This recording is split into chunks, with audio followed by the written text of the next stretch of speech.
तर आपण पाहणार आहोत मूळ जिल्हा, नवीन जिल्हा आणि त्याची निर्मिती.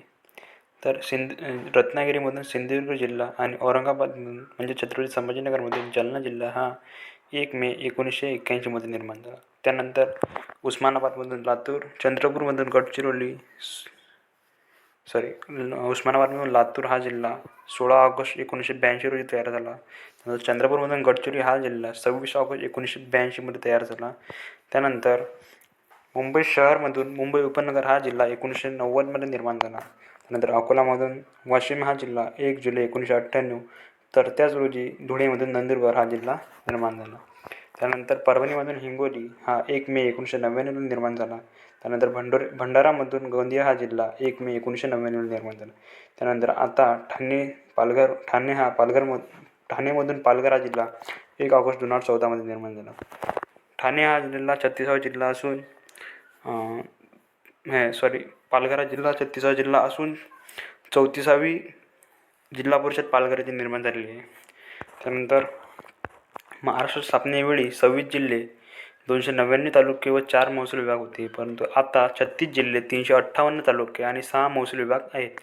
प्रश्न येतात कशावर? तर पहिला प्रश्न येतो महाराष्ट्राचे क्षेत्रफळ. तर महाराष्ट्राचे क्षेत्रफळ आहे 3,07,713 चौरस किलोमीटर. त्यानंतर क्षेत्रफळानुसार भारताचा क्रमांक आहे 3रा. त्यानंतर पूर्व पश्चिम लांबी 800 किलोमीटर. त्यानंतर पूर्व पश्चिम लांबी 800 किलोमीटर, तर उत्तर दक्षिण लांबी ही 700 ते 720 किलोमीटर दरम्यान आहे. त्यानंतर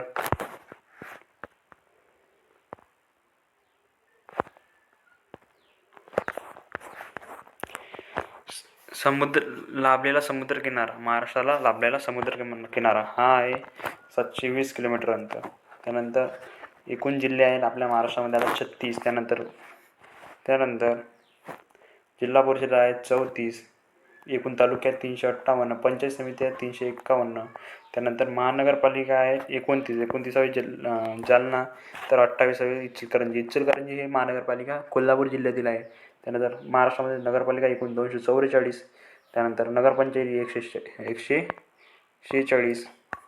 त्यानंतर कटक मंडळात एकूण 7, ग्रामपंचायती आहेत 27,782, 28,000च्या जवळपास ग्रामपंचायती आहेत. त्यानंतर महाराष्ट्राची खडक प्रणाली, यावर बरेच प्रश्न येतात. तर गोंडवाना खडक हे यवतमाळ आणि गडचिरोलीमध्ये आढळते.